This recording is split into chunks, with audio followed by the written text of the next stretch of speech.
Hello, everybody, and Hello. welcome to Coffee Class with Young Screenwriters. We're an online resource and community for up-and-coming screenwriters, and today we are looking at the pilot of the brand new Netflix show, The Chair, which has Sandra Oh, and she's a gem. So that, frankly, that's basically the only reason I wanted to see it, because I'm missing Killing Eve and my Sandra Oh dose. And let me tell you, this was not Killing Eve, but I still think it was. You don't want to watch a drama about academia? You know, that's not one of my go-to genres. But I watched the pilot for this week, and then I ended up watching the whole season. So it wasn't not what I'm into. What would you classify this as? A They dramedy? they classify it as a comedy drama, and Yeah. I think we almost need a new category of like dramas that aren't that dramatic but aren't comedies, because I did People not call find it dramedy is the word people use unofficially. Yeah, but it's not a comedy. Like, I don't find it Right. funny. No, that's why it's a dramedy.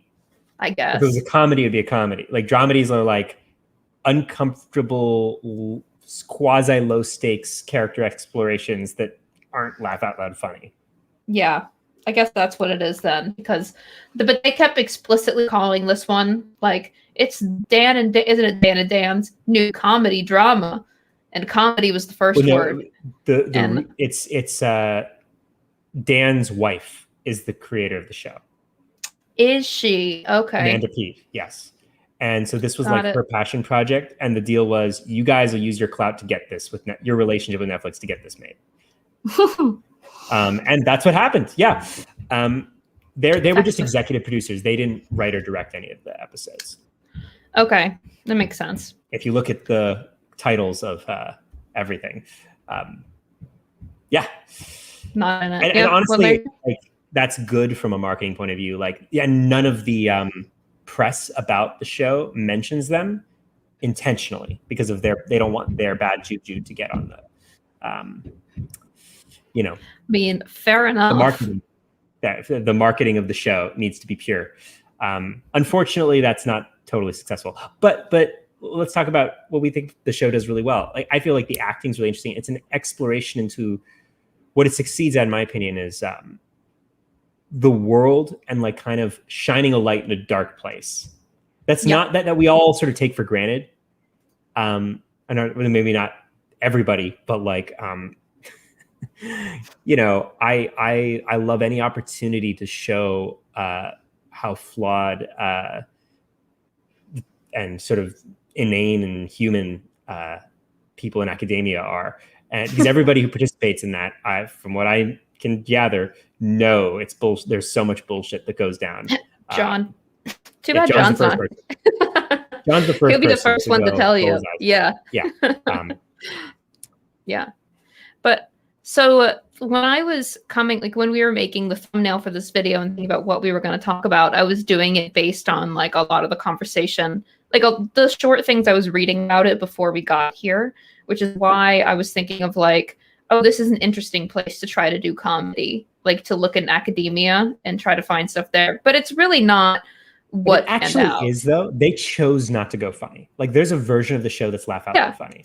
They chose not to do that because honestly, it's sort of shining a light on, and I mean, one of the criticism levied against the show is that this is kind of a painful subject matter for the thousands and thousands of Black women who are undervalued and untenured in academia. This is a really uncomfortable thing, and I'm glad they didn't go into full comedy. But there's a version of it. There's a version of this show that really is funny because these people are really fucked up. Yeah. I think they tried to do that with Bill, but it was just kind of ugh. He makes me uncomfortable, but not in a way that Carl had to get up and leave the room, and he doesn't like watching the show because it just makes him too uncomfortable. And he's just stop, no. And so I ended up watching the whole rest of it by myself for the most part, because he was just too uncomfortable with it, which, it's fair. It was pretty uncomfortable. So what would you say? Okay, I only watched the pilot. You watched the whole series. Yep. There seemed to be like a really, a line really early on when she was establishing her normal world with the chair meeting where she sits at the head of the table for the first time, and she sort of is like says what she believes, which is basically in a world where all these kids can get knowledge, we're where they can find wisdom. This is something she believes. Yeah. Even if its belief is going to be tested. Because if you look down that table, none of these people have wisdom. And that for me was a great like thematic dissonance. And I hope you could speak to if that was explored in the show, because that's what I want to be explored. Mm-hmm. So I would say that there's the A plot and the B plot and a bunch of other little like subplots happening here. And the A plot to me is this. Actually, it's a little weird because the end of the season that is going to launch us into the new world, really, or the end of the pilot that's going to launch us into the new world, really, is when Bill does his Nazi salute at the very end. That's what really launches us and gives us the shape of the whole season. And it's not as about her. Like, I didn't feel her having a super specific tangible objective in the pilot. Except for the fact that she got it. She's tenured. She got the chair. She has it. And then she doesn't necessarily have a specific tangible goal for the department, except maybe to get Yaz tenure. Well, she was told at the beginning, you need to find 3 names. And she doesn't want to, right? So it's sort of like she's trying to get enrollments up. That was my object. That was my perception of it. And I can imagine the Nazi salute is like the exact opposite of what she needs. That's an obstacle for her goal to get enrollments up. So she doesn't have to fire people. Like that actually does seem like a tangible objective. To not fire people? No, to like get enrollments up to protect people. I guess I would agree with that if it was something like, this is what the threshold is, and it was like really clear about like, we need to have this many, we need to have accomplished X by this time, or you have to fire these people. I think it could have been done better, but like I feel like that's what they've set up functionally as her objective. And I'm sure it gets worse. I agree, Michelle.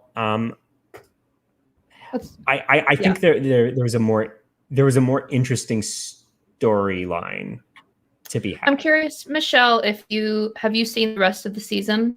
I think before you mentioned that you'd seen a few more episodes, but I don't know if you've seen the rest of the season. Here we go.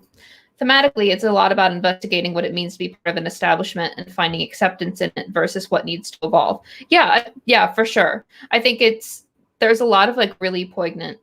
Do you say the G in that word? Yeah. Okay. Well, there's a lot of that happening in here about like what it means to be in this establishment that is so like, there's just a lot of really, really good lines where you're just like, dang, that's great. And I'm pretty sure that Yaz is her mentor character.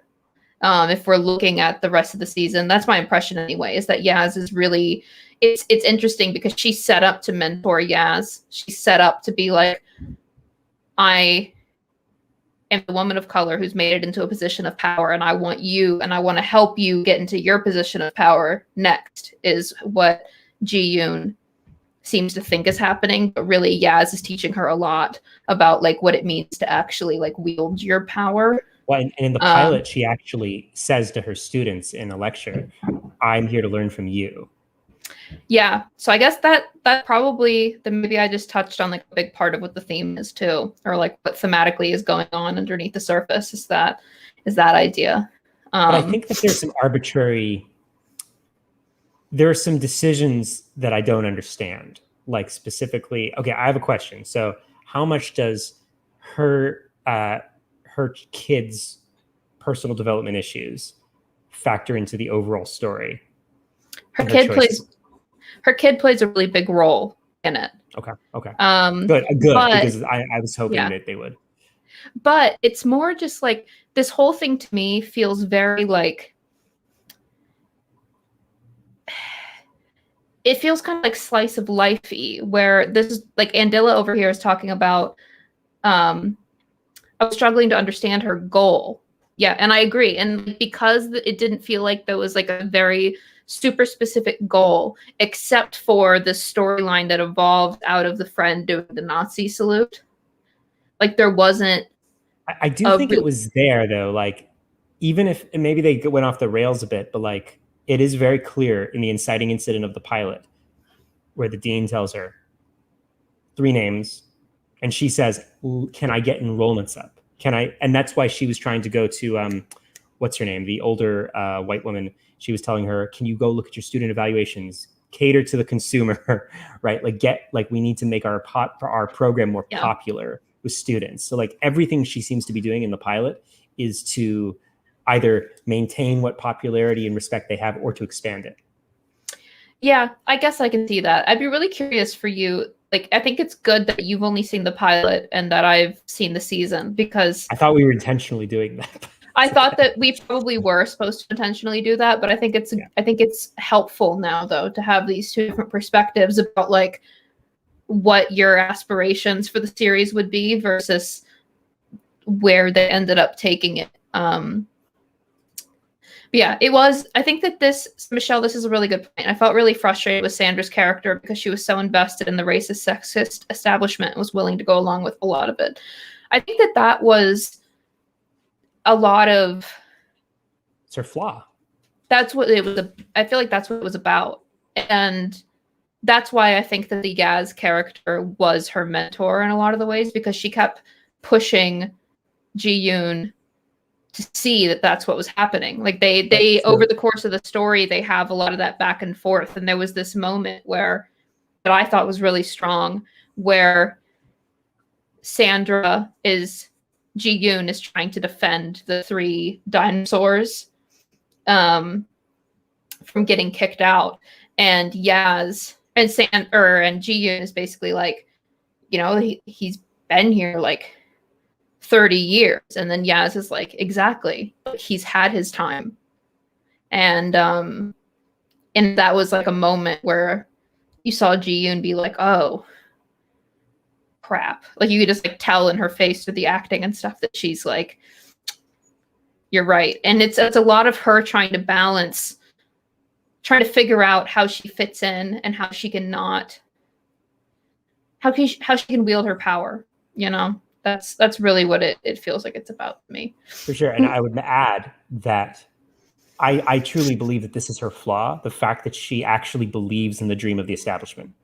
Deep down, she wants to believe that the dinosaurs are worth saving. She wants to believe that, I forget his name, Elliot's character isn't going to hijack Yaz's class. Because when she says to Yaz is like, he'll see him as a TA, and she'll be, no, he'll see what a great teacher you are. And you'll find, like, she's sold on this dream of who Elliot is that doesn't exist, because she's in a position where she benefits from the establishment's like not being shitty. And that for me is her flaw. And I actually really liked that. I mean, I appreciated that they were consistent, at least with that being her struggle, if they do that. And it makes sense. Because at the end of the day, if she started the show knowing that, then her being the chair wouldn't make sense. Because then she would have already been out self-actualized. And it's like, why are we watching this? Like, we have this self-actualized person who's perfect. Plus her flaw was something different. But yeah, it definitely right. But then like, why is she doing this? Like, why is this the story? The story the protagonist has to have a mountain that they are ill-equipped to fight. Like, that's great storytelling. Like, you don't want to give somebody who's really good at sword fighting a mountain that's like, well, you got to fight with, do a lot of sword fights. They'll be like, oh, great, I'll do that. That's not a good story. That's just like watching a character check off a bunch of to-do lists. And that's when you start getting like video game logic, I mean, I don't know. So this is true, and Dilla too. Bring up the fact that it was weird how it veered from one thing to another. We weren't just to follow the storyline throughout. It was multiple things being set up. Yeah, the pilot especially. I would have liked actually there to be a little. I would have liked it to had more of like a line of action in the pilot. I maybe the other episodes are feel like a little more clear. I felt like this was very loose. No, like the stuff that was happening, but yeah, no, the whole thing to me feels very loose. Like the whole, and you kind of just have to, if you're going to enjoy the season, you kind of just have to be like, okay, this is a loose thing, and I'm just kind of chilling with these people. And then, that's okay. Yeah. But I mean, I did also think it was an odd choice that like we spent so much time with Bill's character that I was like, that was part of my issue with the pilot. Is he written as the protagonist and we're just focusing on Ji-yoon as like was that like a marketing move or something? Because like it feels like Bill is the one with the much more like linear story, but I mean it's clearly not intended that way. It was just at the very beginning I was like, why are we with him so much? And like, I mean, I did like the juxtaposition of when she was giving her speech about like wisdom and like we're here to like, you know, give something that's unquantifiable. A spreadsheet can't teach you. He's like pissing in a parking lot. Like that was good. It was just like, then we hung out with him. And when he got in a car with a student, and then we watched him be late for his class, sleeping in. And then we saw like, it was just like 40% too much. Like if they cut his storyline by 40% and focused more on Ji-yoon's, like the things she was doing, I feel like it would have felt tighter because like the end of I actually think act 3 of this episode was too weirdly abrupt. Like it was like, oh, she had a conversation with Bill. He gets his shit together and she meets her kid sorry, the other way around. I don't know. It just felt like very, you know, like Andili said, it felt like setup. And I think the best like pilots really hook you. And I didn't necessarily feel hooked until the last shot. And you're like, well, if I want to see this guy get like castrated by the world, I'll watch episode 2. But like, I didn't see Ji-yoon's new world so much in this pilot episode. Yeah, and I really wanted to I think that something that I wanted was that throughout the pilot and throughout the season is I just wanted to understand Ji-yoon's character more. Like I wanted to understand like more about where she was coming from and like why she was. She was wrestling with Bill in the office. Oh yeah, yeah. That was weird. I mean, I get what they were trying to do. They were trying to show like their friendship. And also, he used to be the chair. Yeah, he used to be the chair. And it's like, I wanted to understand more about why she was doing this. Like, they tried to give her the little speech in the very beginning about, like, what she was trying to accomplish as chair. But that, to me, it didn't necessarily...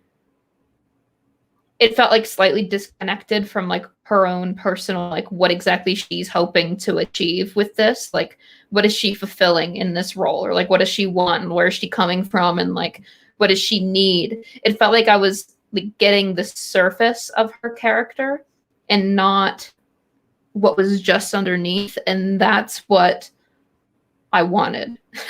I wanted to like feel, because since not a lot is happening, since it is so slice of life, I want to feel really deeply what they're feeling. Like I feel like in those slice of life things, that's like when the relationships matter even more. And in order to understand those relationships, it's like I need to understand who these people are.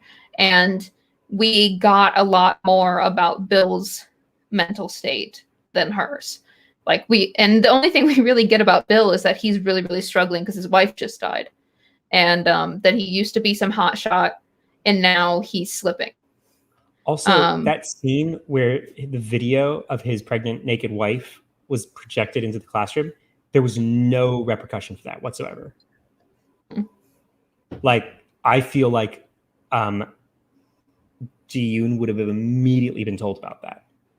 And would have talked about it. Or the TA would have mentioned, like, that's like a big, like, you can't just broadcast nudity.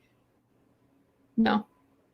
Like, no, and I why mean, didn't they talk about it that? comes back in one comment later.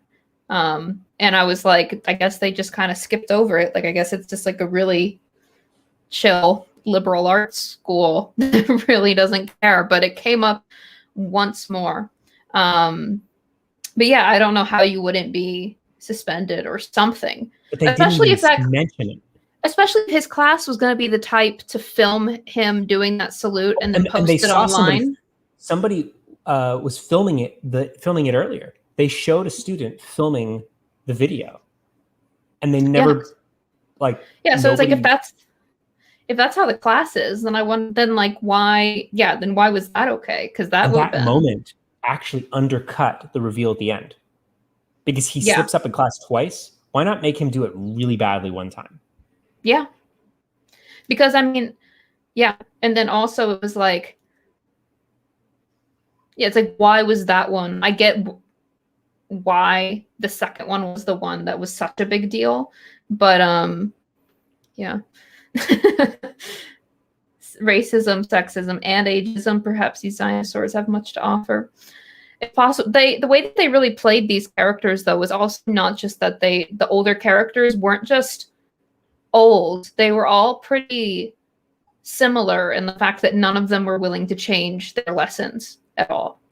Like, they made them, it was interesting that they chose to do that rather than like having them each, the only thing that they really varied on was the fact that Joan was a woman and was therefore like a little bit more, like had more stuff going against her from the establishment, and therefore was a little bit more sympathetic with Ji-yoon. But besides that, the three characters were super similar in that they had been around forever and refused to acknowledge their students as like people that they needed to consider at all, and refused to change their lesson plan.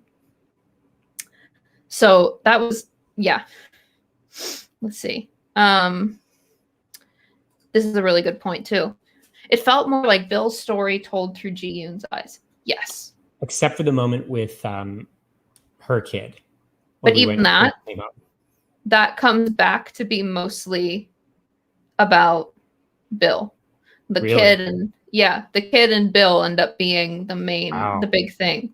So yeah, I think that this is like, it feels like this is a really accurate assessment of what I think was like out of alignment in the pilot, was the fact that it does.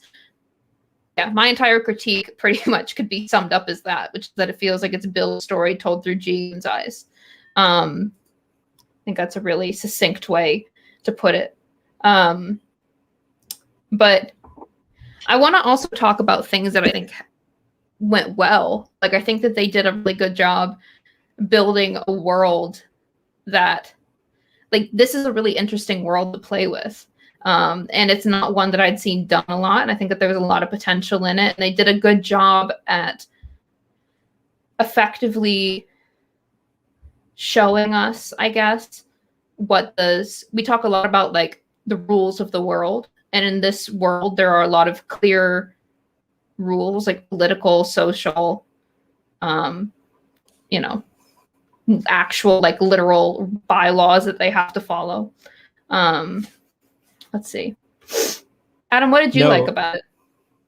This respond to Merlin's comment. No, I think they should have rewritten the basic scenario to give Ji-yoon more interpersonal conflict. I think maybe they could have made her more flawed. Yeah.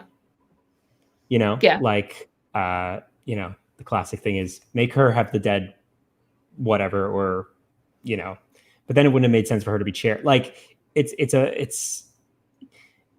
there's always like a conceptual reason for why problems are problems. Like, I think they should have changed the concept to make her storyline more rich and full of meaningful choices, so she has more emotional real estate in the story and more autonomy. Yeah, because the thing is, like, and this always happens when you have a bunch of white writers who are afraid to write like flawed people who aren't like white. They think, oh, let's make the white guy the worst, but then he has the biggest flaw and then the biggest choices. Yeah. And that's what happens. Like, what we need to do is we need to make all the characters who like the characters who the story needs to be about need to be the most flawed, or at least have the flaw that's the most important to the mountain of the story. That's my opinion. That's a good point. Were the writers on this white? Amanda Peet is white. Yes.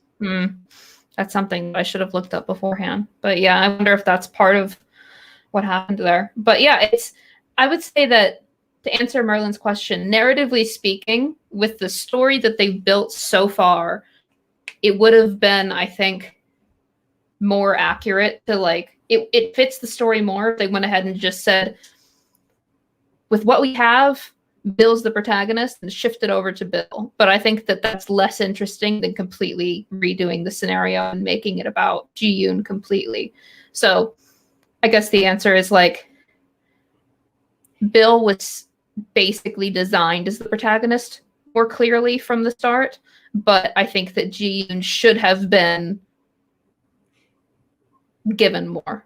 We're drawn to characters who are messed up inside, who have internal dysfunction, and we need to make our protagonists have like meaningful internal dysfunction just to be watchable. The most famous television characters the last 20 years are really messed up people. Yeah. And that's not an accident. We need to make, if they were to rewrite the show in My Dream Ballet, they would have made Ji-yoon more messed up. Yeah. There you go. Adam had a golden nugget. Sometimes it happens. Sometimes.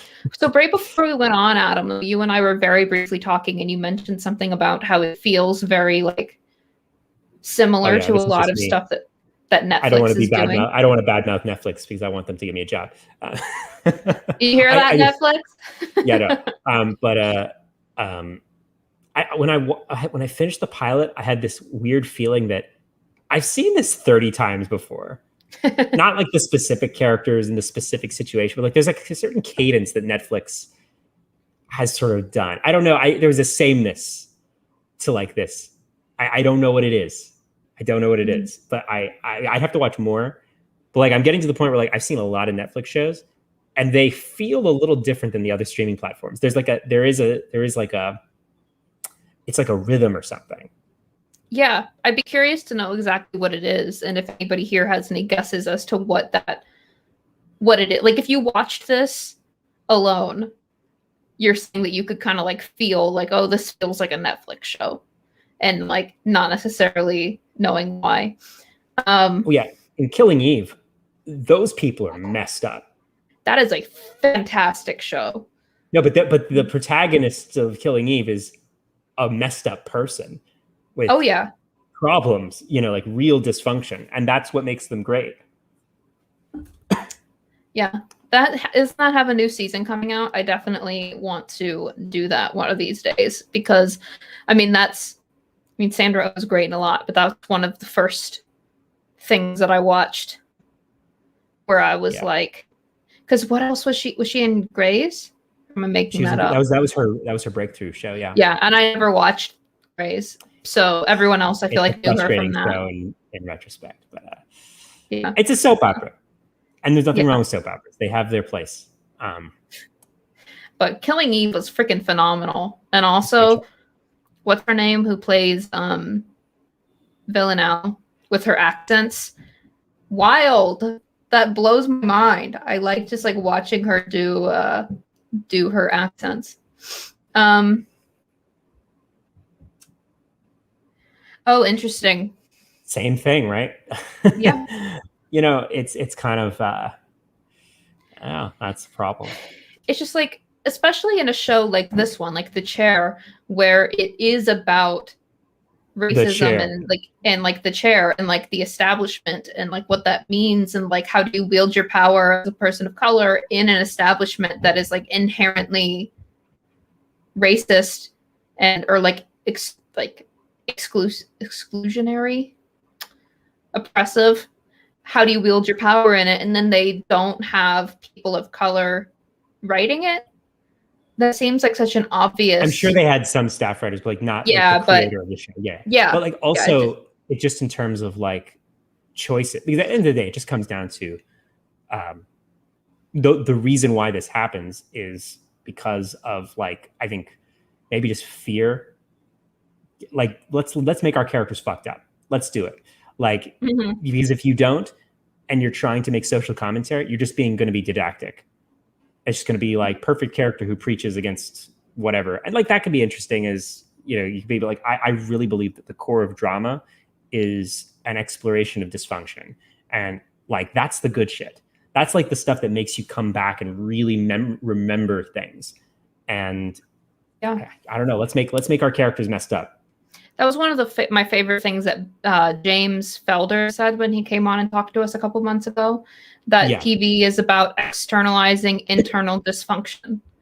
And also like looking at, you know, how that affects relationships and how everything is really coming from that internal dysfunction being externalized. And Sandra Oh's character is like, yeah, she's flawed, but I wouldn't call it internal dysfunction. Like, she's functioning, you know, she's doing she's doing her thing, like she's doing what she's got to do. And and she, yeah, totally. And but here's the political issue is, do we want to see, like, do we want to put that message right out there that, you know, like, and it's actually a political thing. So you know, and totally warranted, you know. So like, how do you show her life coming apart and bursting at the seams? I guess in it would a way just that's true to her story. I guess it would just have to be then about choosing to make the dysfunction, not about incompetence. Like, that's the main, you know, it's like she can be dysfunctional and have nothing to do with her abilities to succeed as chair.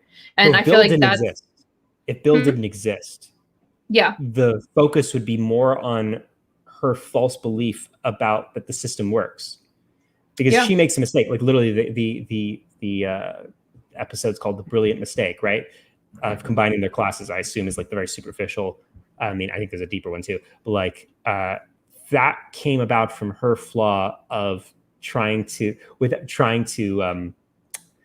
force something that she wished would work out with wishful thinking, without really like seeing Elliot for who he is and Elliot's position for who he is and what he would do. Yaz, like you said, if she's her mentor, she tells her he's just going to make me his TA. But without Bill's plotline, that would have been more meaningful. But because Bill's literally urinating in parking lots and hitting on female students and, you know, doing Heil Hitlers, like, it takes away the focus a little bit. So this is Michelle, this is a good question. What do you think Writers' Room can do to involve more people of color writers without making them the voice of all Asian people or the voice of all deaf people, etc.? So I know that she is not flawless, but I did see a quote about this from Awkwafina lately, talking about her role in, what is it, that upcoming superhero movie. Can't remember which one it is, but basically just being like, people are talking about how I'm pretty sure it was her, so someone please correct me if I'm wrong. Basically being like, I'm not here to represent all Asian people, I'm representing me, and if someone can relate to that, then great, but I'm not here to be a representation of all Asians. And I think that is something that, in addition to just doing more open writing assignments and like making things more available to people, for people to just apply to, so that it's not all word of mouth and you're not just getting people already connected to the establishment taking writing jobs. I think that it needs to be a shift in terms of like everyone's understanding of what writers are meant to contribute. Like, every writer is there as themselves, representing who they are. And if other people get something from that, then great. But they're not there as like the banner carrier for everything that they represent. Yeah. Like, I couldn't show up there and setting people up that way is setting up to fail. Exactly. Like, I mean, if I went and I was like in a writer's room and they expected me to represent all of Kentucky, they would be sorely disappointed, because I certainly do not. Like, I barely represent like such a small piece of like one part of that. And it's just like, that's not a fair expectation for anyone. And there needs to be a shift, not only in like the way that people are hired, but also what we expect from writers. That's what I would think. Because like, just to add to that, like that way of thinking is like the antithesis of good drama, right? Like if somebody has to be the voice of like millions of people just because they're part of like a minute sub-demographic of those millions of people, like it's puts so much pressure that's like has nothing to do with writing a good television show, you know, like, but I understand why you still have to try to like free people, you know, like you can sort of have somebody talk about their personal experience, like you said, without having to be toxic. And I totally think it is racist for a showrunner to like pressure somebody that way. Yeah. So this is a really good point though, too, where I've read articles about how the one person of color has to advocate for the people of color characters because the other writers don't. Yeah. I think, you know, it's unfortunate. I think that when Adam, you and I have talked about this, not to get like too broad on this topic, but when there's social change, it has to often swing really hard one way before we can settle in a place that's more reasonable. And I think that this is one of those examples of like, it's been white for so long that now people who aren't white have to come in and like make it a point. Like it has to be like focus. Like it has to be like a very intentional thing until people look to the people of color to do that. Whereas hopefully in the future we won't need to. I don't know. Am I making any sense? I feel like I have a more cynical view, which is until the money people are diverse, we'll always have problems.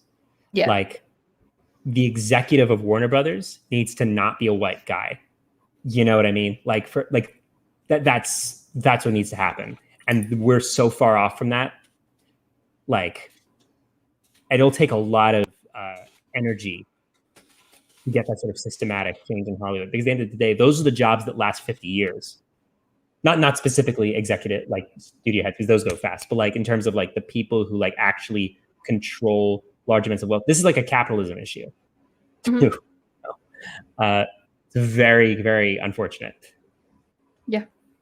Because this is super cynical, the only reason like diverse films are being made right now is because they make money. And that's, I mean, not the only reason, but like that's like that was the thing that started shifting, because there was a belief that they didn't make money 20 years ago. Yeah. Now there is. And now you have a lot of, this is why you have so many shows with, like people of color acting, but white writers, because it's about the appearance of diversity is more important than actual diversity of thought and lived experience. And that's really hard to fight against. And that's the thing that's going to happen last. But we have to keep going. And yeah, right, Michelle, what isn't a capitalist issue? Totally true. Totally fucking true. Yeah. Yeah. And I think that, I mean, part of that just has to be that, like, I bet that when they actually start changing the creators, like making the writers' rooms more diverse, they'll start making more money too. But but then like, that means that it's not a linear track.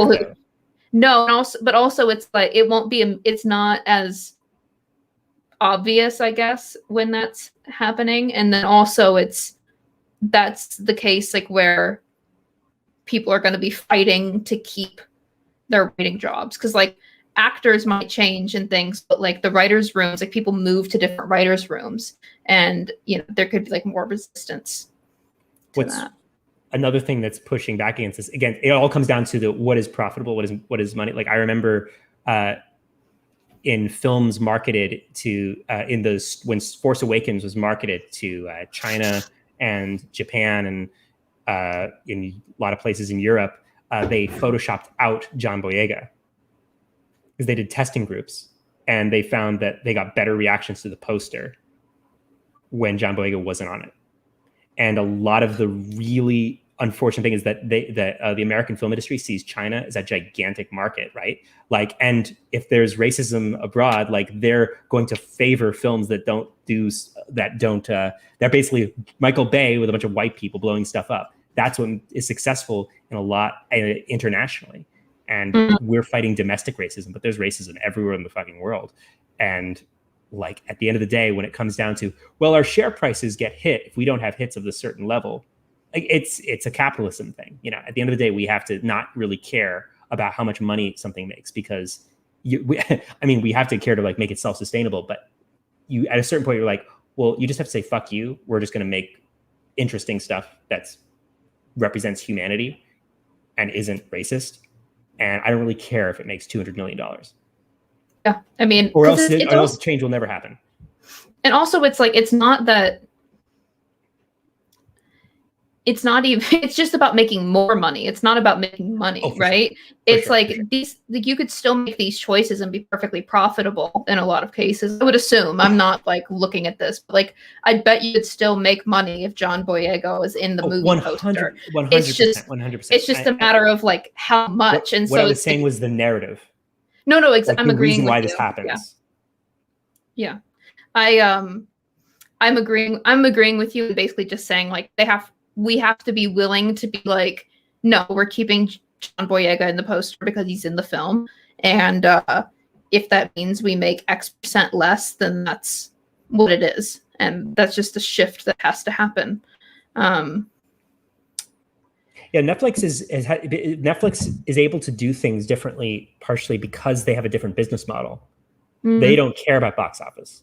And they by definition aren't, I mean, they have some content that is mass appeal.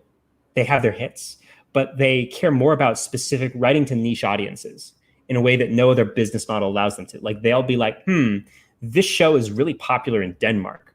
Let's make a show for people in Denmark. like they make those decisions. And it's actually, you know, at the end of the day, technology and capital, like there's a capitalist solution, right? For that. That's the only reason these shows are happening on Netflix, is because they can appeal to specific niche demographics. I still think Netflix's big shows have the same racist problems that big Hollywood does. Like, look at how many white people are in Stranger Things. Yeah. Right. You know, I mean, that's one of their older shows, but I still think that this is not something that's going to get magically better in the next 5 years, just because we've seen like some progress. This is going to be a thing that's going to, I think, until the baby boomers die. If you want a really intense opinion, I think like a fundamental demographic change, 20 years from now, at least in America, things will be a little bit better. I can see that. 20 years.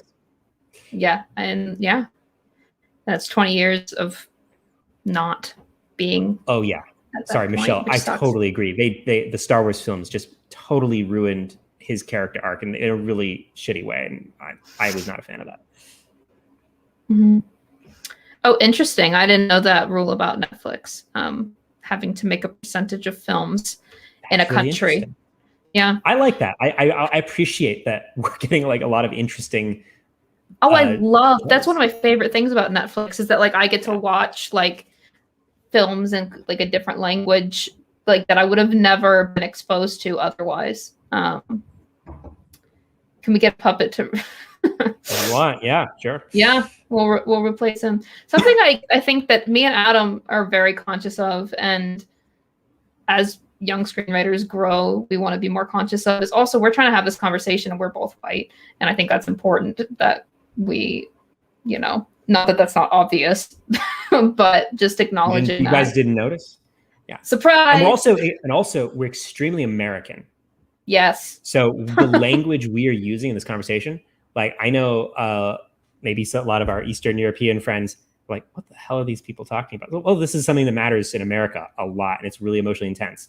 You know, people, there's a history and stuff that is just, some people don't, you know, some people disagree with the importance, you know. Yes. I am half Cuban, but I am still white, passing.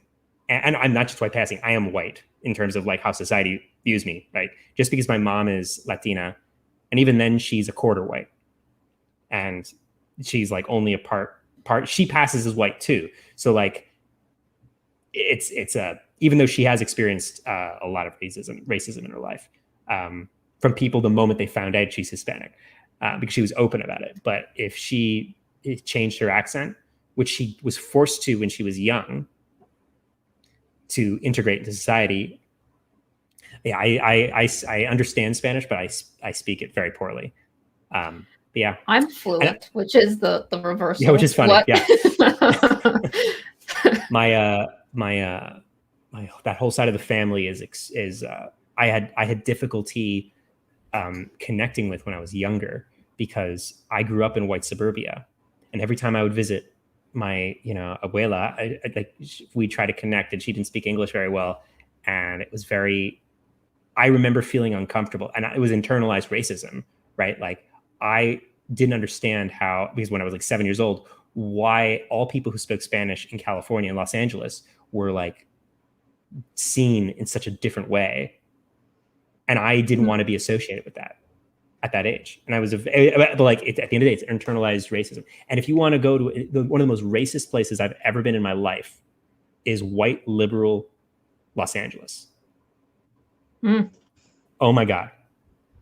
Older baby boomer white women, those are the people who I saw being the actually most outwardly hateful and horrible, in my personal experience in Los Angeles. The joke is Santa Barbarians. People who live in Santa Barbara, they're the worst. That's north of Los Angeles, but yeah, I apologize. That's my personal experience. No, also why I live in New York and not Los Angeles. This is coffee class. We can get into it. I think it's important.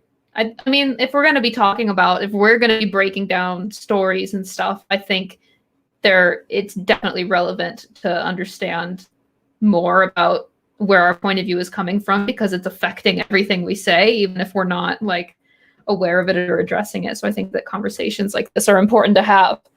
Well, I'm self-actualized, so I don't know about you. Yeah.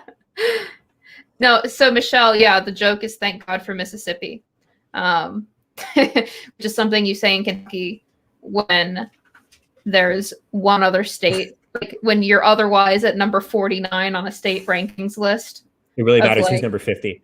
Yeah, you're just like, thank God for Mississippi. Yeah, it's a powerful human urge, right? At least we're better than them. Yeah, at least we're better than Mississippi. Oh yeah, Adam is the most humble. I don't know if you know this, but I am. My gross hubris is all an act. Yeah. But this is important to talk about. And also, like, if you're ever pitching, you have to acknowledge who you are. I will say there's a wrong way to do it, and there's a right way to do it. The wrong way to do it is to say, I have permission because I'm X, Y, and Z. The right way to do it is to integrate who you are into your story and connect. This is why I want it, why I have to tell the story.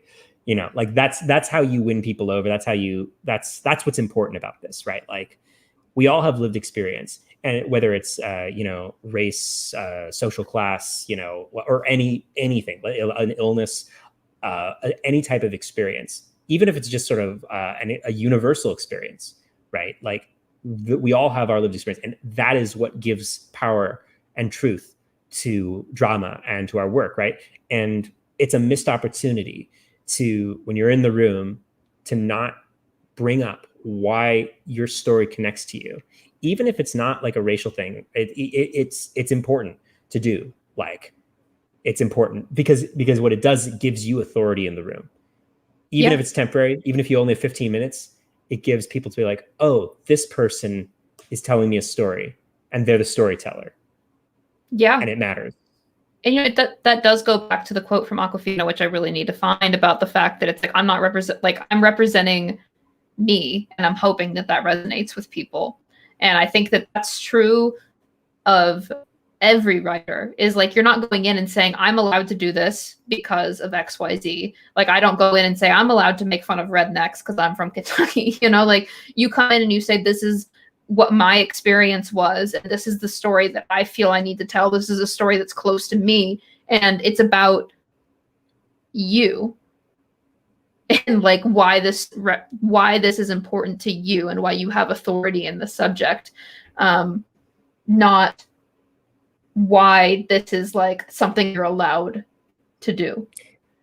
I mean, there are things that I think people should know better than to like if it's something so clearly outside of your lived experience. But it's not even like I think there's a second reason that isn't talked about. People talk about like, right, if you're telling a Black story and you're a white person, maybe don't.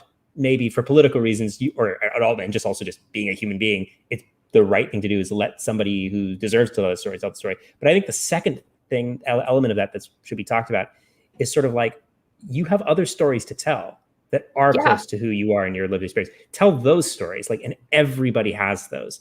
And I think a lot of like these, what I think are criticized as sort of like bland, boring white stories, aren't even like about the fact that it's about white people. It's about that the stories are about nothing.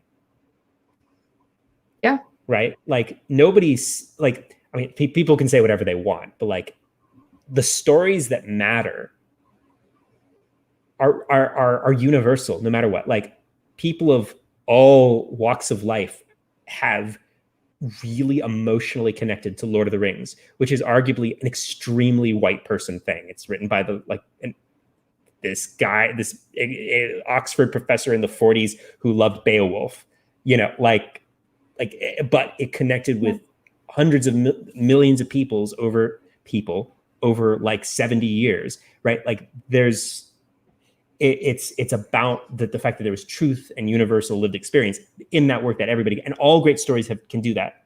Like, I feel like when people start thinking, I think Lady Bird's a really good example of like how you can lean in to a very specific experience, which in this case was like, it was not only whiteness, but it was like specifically like at this Catholic school in Sacramento, like in a school that is like a more expensive private school, but through the eyes of a girl who is there on scholarship and is from a lower socioeconomic status than most of the other people at the school. It was a very, very specific thing. I think that's what made it so interesting.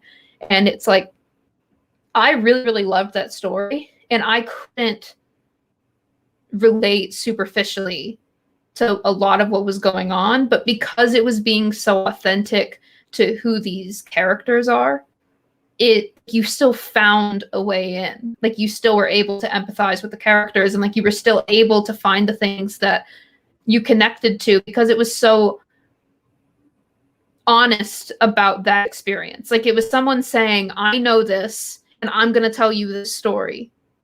And that's appealing even if you can't relate.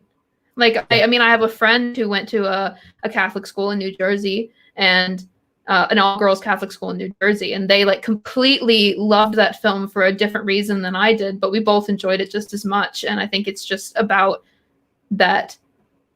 digging into what is personal to you. And we know that Greta Gerwig, like, this was her story. Like, this was very much a story that she wanted to tell, the Catholic girl in Sacramento, this whole world. Although she was very specific, she said that wasn't her situation. No, but it was something that she knows, you know? Oh, 100%. Right? And yeah. And when I watched that movie, I really enjoyed it. I felt I was on the ride. I was empathizing with her. And in the moment I was watching the story, I was Lady Bird. Even though I'm not a white Catholic school girl from Sacramento. Like, in every great story, you are the characters you empathize with. Like, that's how empathy works, right? And all great stories create that feeling. It's magical, and it's a way we communicate information. It's core to who we are. Like, I just think it's easy to think about, like, I think it's easy to forget that all stories create the sensation of being the person. It doesn't even matter if if the experience itself is superficial to that like core empathy, right? When I watched The Elephant Man back in the years, like I don't have a terrible deformity, but when I watched that movie, I was John Merrick. Yeah. You know, like I felt his pain. This sounds pretentious, but like I think it's something important. True. And I think that this is exactly right, Indilla, that the writer's voice matters and the specificity of your story is everything. I think that's exactly it. It's like you're not trying to tell a story about every single person who has ever lived this experience. You're trying to tell a story about this person. And I think that that also comes to theme, like where if you're like, well, the theme of this is like in like a more like English paper understanding of theme, like the theme is, you know, that the establishment is oppressive and blah, blah, blah. It's like, no. When we write stories, though, we're trying to think of theme as something that is specific, a question specifically about this world that everybody is answering in their own personal way. Like, it's not just leaving it open to like, well, the theme kind of is about the establishment and blah, blah, blah, blah, blah. When we're writing a story, we're really trying to make it something specific that everybody has these answers to, specific answers that shapes the way they live. And I think that plays into this a lot. And I think that also it's like, this is where I think a lot of writers' insecurity shows when they start digging for things that they think are deep, as in like trauma is like the main thing, right? Like digging for things that they believe are deep instead of digging for the things that for the specific things that they actually know about. And I think that Lady Bird is an example I go to a lot when I'm thinking about that, because like there's a lot of inherent drama baked in, but it's not necessarily like trauma, you know?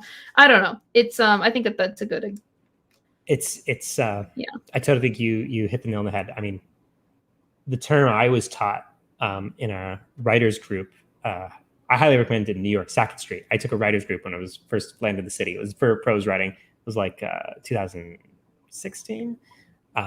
But the person running the workshop basically used this term called radical empathy. I don't know where it comes from, but when you're writing a character, you have to, as the writer, exercise radical empathy with that character. So even if they do abominable things, even if they're a terrible human being, you have to understand who they are. And there's a weird experience that when the reader reads, they experience that empathy, but only if the writer did. Yeah. If not, it rings hollow. You yourself have to experience that. And empathy isn't agreement. It isn't sympathy. It's understanding. Like I empathize. The answer to everybody. It's a great show because he's terrible. But Walter White's a terrible human being, but I empathize with him. And when I watch the show, I am Walter White, right?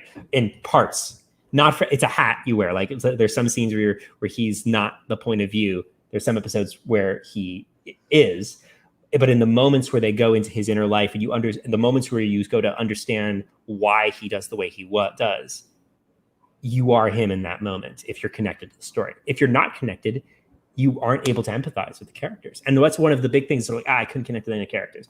Well, if that didn't work for you. I mean, my friend, that's why he couldn't get into Game of Thrones. He was like, I didn't care about any people. Right. No, I was like, well, yeah, exactly. Great. Some people did. And so it's not like, it works. It's not categorical. Well, I think that's why, like with Game of Thrones specifically, so many people named their child Khaleesi, even though she had, just to go on a brief thing, she had like objectively been doing some pretty messed up stuff for a while. Yeah. And like if you go back and you watch Game of Thrones again, she says effed up things that make where she ends up within the realm of possibility the whole time. But she's empathetic. But they didn't earn it, but still, like no. The seeds were there.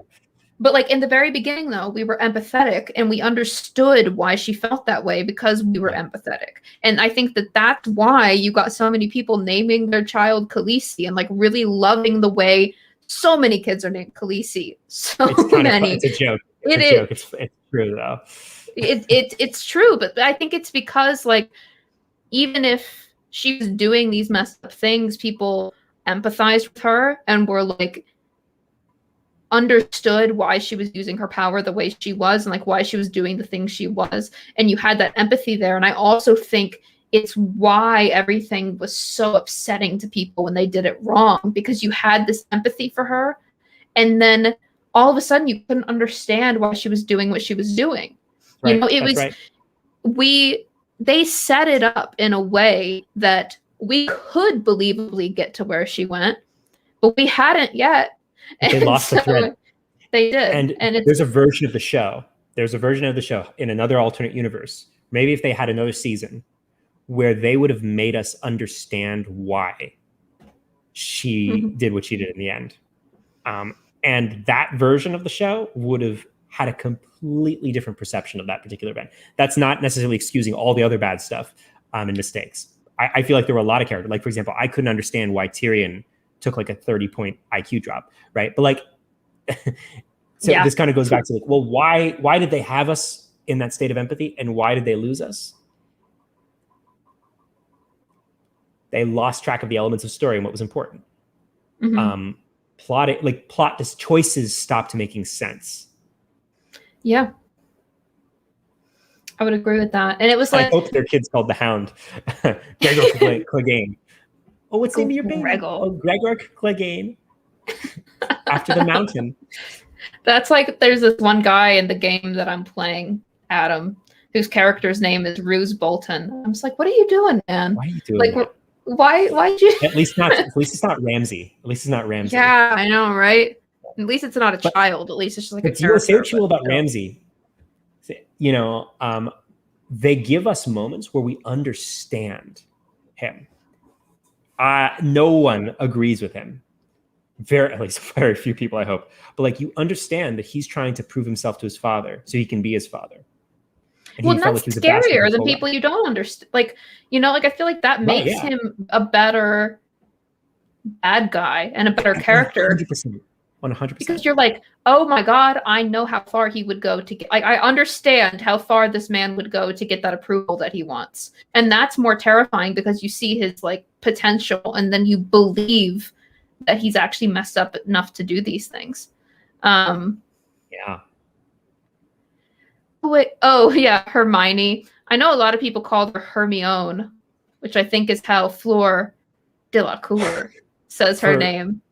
for all of the Wheel of Time fans out there, there's going to be a great reckoning among book readers over some of the pronunciations of some of the names. There are like 20 names that I don't know how to pronounce, and I've read the book like 4 times, the whole series. For the whole world right now, Adam, lock in. How do you read them in your head? So I was corrected recently with Niev. I thought it was Nineveh for like 20 years. Nineveh? Yeah, that's what I thought. It was Niev, right? Yeah. Wait, how do you spell that? There are lots of weird spellings that you're like, when you read it, you're like, I'm not going to even try it. That's one of the problems with Wheel of Time. The names, the spellings are pretty messed up. But for those who didn't know, that was my childhood book series. They're finally adapting. I see it.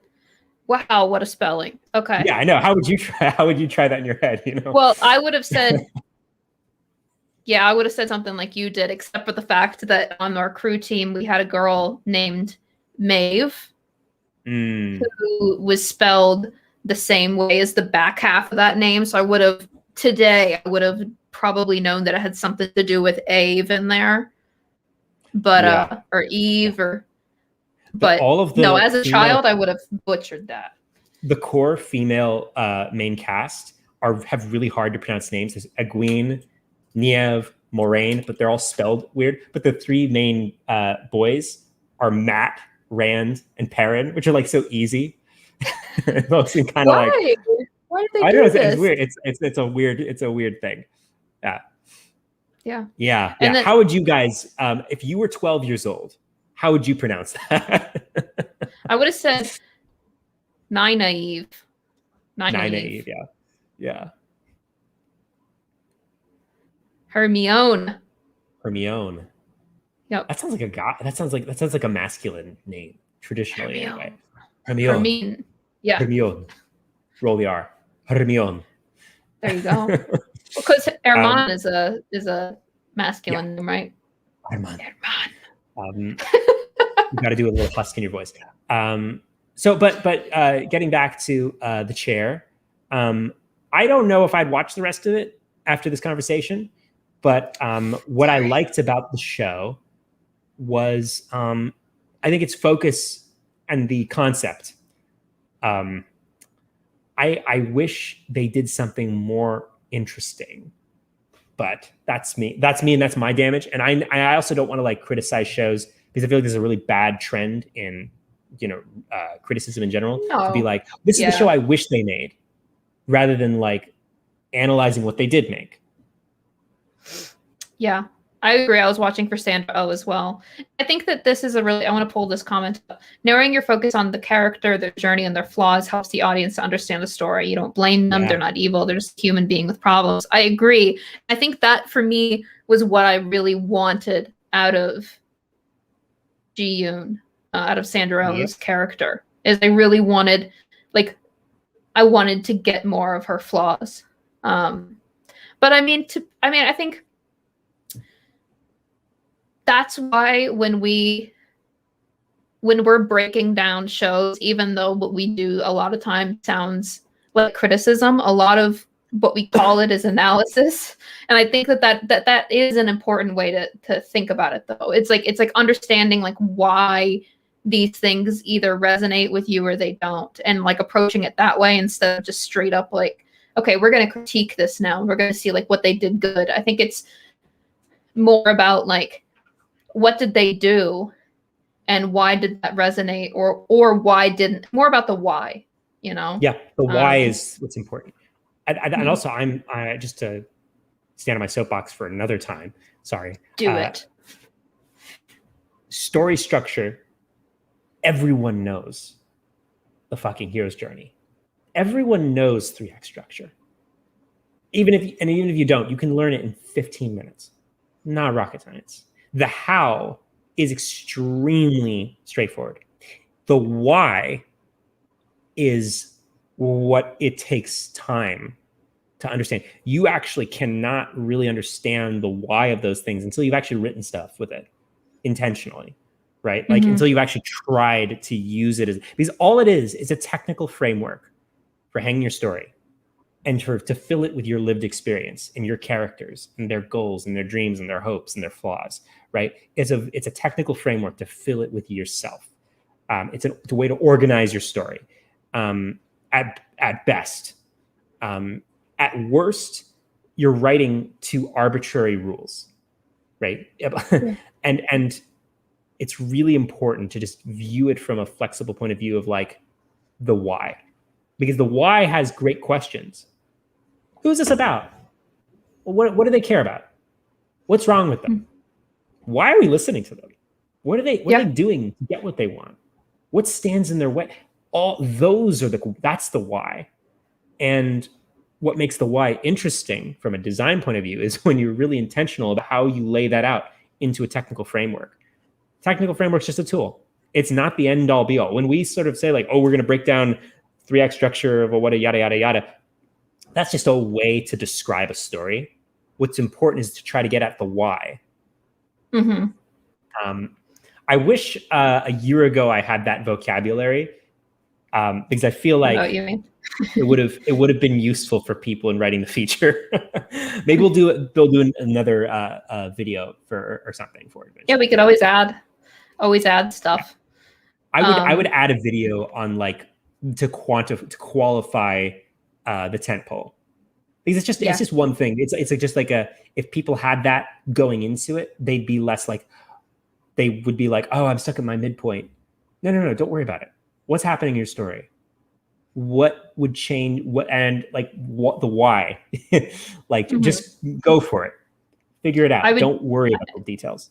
I would do my spiel about the fact that it's just us attempting to explain an organic thing, and that it's like that it's not the law. It's just our understanding of a natural thing that happens in story. that story is Actually, a natural thing, and we do have a we video do on that. that. Actually, we do have a We video do. on that, yeah. It's one of the forgot about that. It's the first wave of new videos we did. We did 2 waves of it.